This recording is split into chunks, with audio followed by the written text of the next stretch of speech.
What if a man was crowned king, worshipped as a god, and later buried in secret after being overthrown? Before Haile Selassie ever walked the halls of power, his destiny was already written, at least according to legend. He wasn't just a royal figure, he was a living link to the ancient throne of King Solomon and the Queen of Sheba. Their son, Menelik I, is said to have founded the Solomonic dynasty in Ethiopia over 3,000 years ago, and if the stories are true, he brought with him one of the most sacred relics in religious history, the Ark of the Covenant itself. That's not just folklore. In Ethiopia, it's national identity. This dynasty claimed divine blood, and for centuries it ruled a land unlike any other in Africa. Ethiopia stood apart, a nation so old it's mentioned in the Bible, referred to as Cush or Abyssinia. While the rest of Africa fell under colonial rule, Ethiopia held firm. Italy tried to claim it, but even under occupation, the country's spirit was never broken. Ethiopia became a symbol of black pride and resistance across the world, and at the center of it all was a belief. This empire wasn't built by ordinary men, it was guided by prophecy. But how does a child born in a small town end up carrying the weight of that prophecy? And that's where the story of Tafari Makonnen begins. He was born into legacy, but not yet into power. On July 23, 1892, in the quiet town of Egersagoro, a child named Lige Tafari Makonnen entered the world. His father, Ras Makonnen, wasn't just any noble. He was a respected general and close advisor to Emperor Menelik II. From the very beginning, young Tafari was surrounded by royalty, strategy, and ambition. But unlike many nobles of his time, Tafari wasn't just raised to rule. He was educated to think. Privately tutored by French missionaries, he mastered languages most of his peers had never even heard spoken: Amharic, Ge'ez, Arabic, French, and later English. He wasn't just a prince, he was a polyglot prodigy. By his early 20s, Tafari was already serving as governor, first of Sidamo, then of the culturally rich region of Harar. He gained a reputation not just for discipline, but for diplomacy. And in a palace dominated by older, more traditional voices, Tafari stood out. He wasn't loud, but he was relentless. When Empress Zewditu rose to power in 1916, Tafari became her right hand, the modern face of the monarch, a man whose quiet moves carried loud consequences. Then came 1928. He was crowned Negus, king. And just 2 years later, that title would be transformed into something far greater: Haile Selassie, a power of the Trinity. But the crown didn't just come with diamonds and gold.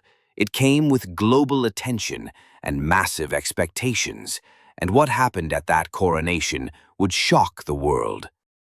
On November 2, 1930, the world turned its gaze to Addis Ababa. In a ceremony drenched in ancient ritual and modern spectacle, Tafari Makonnen was crowned Emperor Haile Selassie I. His full title?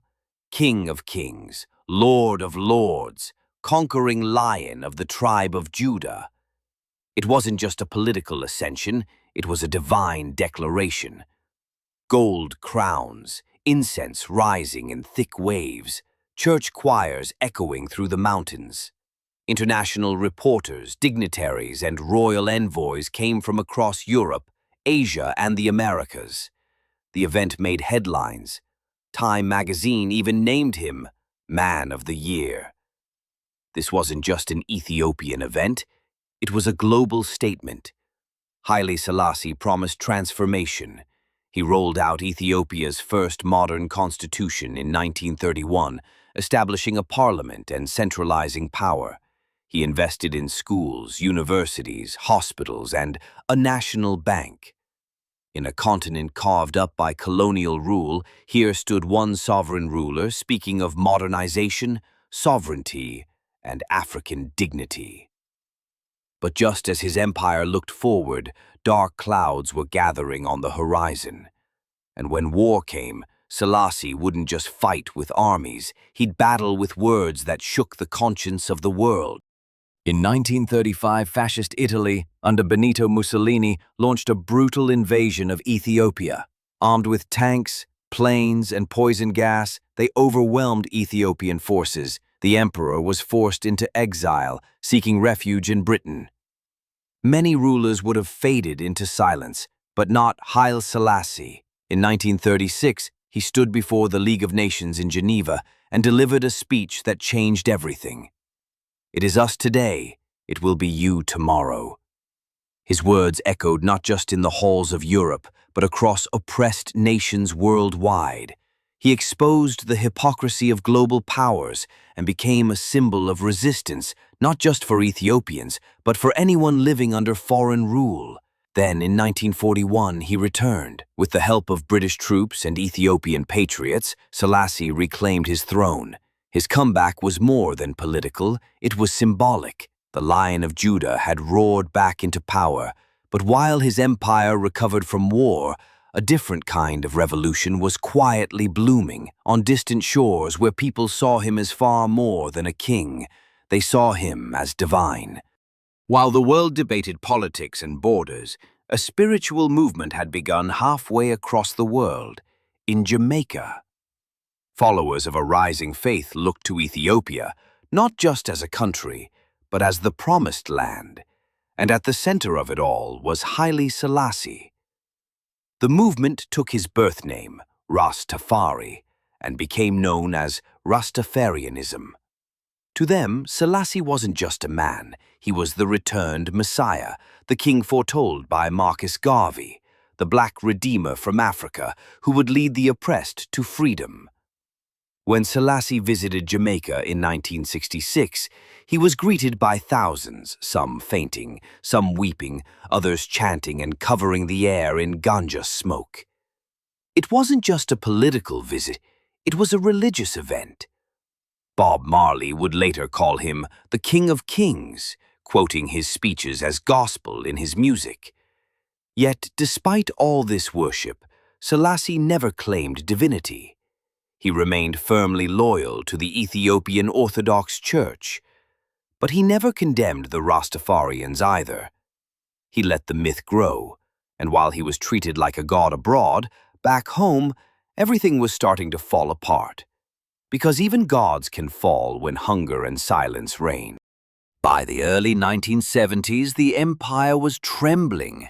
Ethiopia was battling widespread famine. Tens of thousands were starving. The emperor, once hailed as a reformer, was now accused of turning a blind eye. His palace remained lavish while his people went hungry.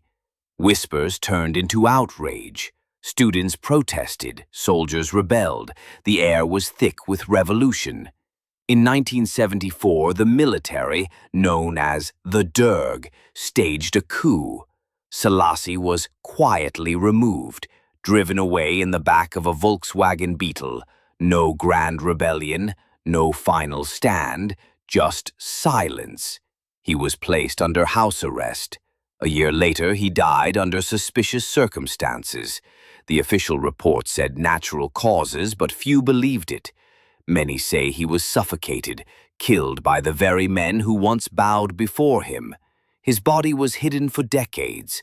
It wasn't until the year 2000, 25 years later, that it was rediscovered and buried with royal honors. But you can't bury a legacy, not one like his. Today, Haile Selassie is many things to many people. In Ethiopia, he's remembered as a symbol of independence and pride, though his rule remains controversial. In the Caribbean, he's revered as divine. In Pan-African movements, he's a symbol of black liberation and resistance against oppression. His speeches still inspire. His words became lyrics. His face still appears on murals, album covers, and temples built in his name. Until the philosophy which holds one race superior and another inferior is finally and permanently discredited and abandoned, The dream of lasting peace will remain but a fleeting illusion. Those weren't just lyrics in a Bob Marley song, they were the emperor's own words.